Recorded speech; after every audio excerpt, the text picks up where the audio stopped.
It's mind-boggling to me that U.S. Attorney John Durham did not release his report on the origins of the FBI's corrupt Trump-Russia probe before the election, so that we the people could see for ourselves the role that Joe Biden played in spying on Team Trump.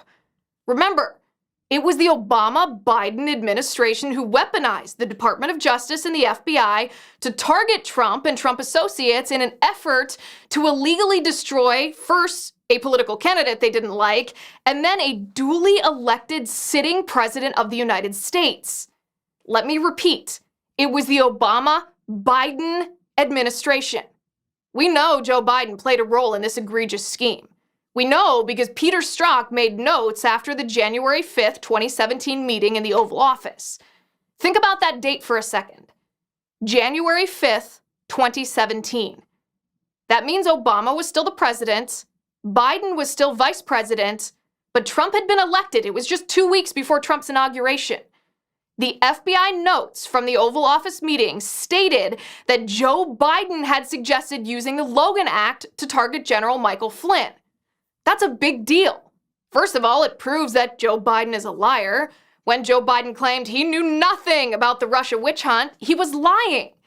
We know Biden knew about the FBI's plot to entrap Michael Flynn. What else did Joe Biden know? How much more was Biden involved in? That we don't know because Durham didn't release his report before the election. But one thing is clear. It's all going to happen again. Because there has been zero accountability for any of the corrupt criminal government figures involved. Comey, McCabe, Bruce Orr, Nellie Orr, Peter Strzok, Lisa Page, and that's just naming a few. Kevin Kleinsmith is the only DOJ lawyer who pled guilty to anything. And that was only after it was proved that he had altered an email to make Carter Page look guilty when the FBI knew Carter Page was not guilty. But this corruption is all going to come screaming back into the White House because Joe Biden is bringing back the same kind of swamp creatures who committed that malfeasance in the first place, or defended it, or perpetuated the lies on which it was based. Case in point, Biden says he'll appoint Neera Tanden as director of the Office of Management and Budget, a very powerful position in any administration. And Neera Tanden is as swampy as they come.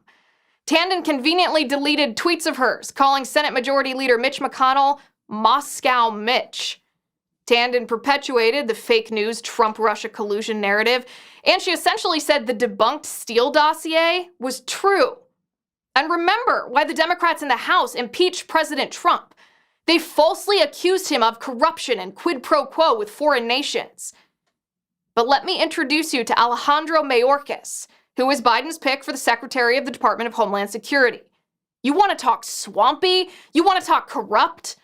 Mayorkas faced 15 whistleblower complaints and was then found by Obama's Inspector General to be guilty of selling green cards to Chinese nationals on behalf of wealthy Democratic donors.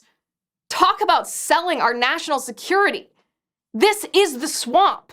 Joe Biden is the swamp. And these swamp creatures are all coming back to Pennsylvania Avenue because we the people didn't get to see for ourselves what role Joe Biden played in the plot to take Trump down because Durham never released his report.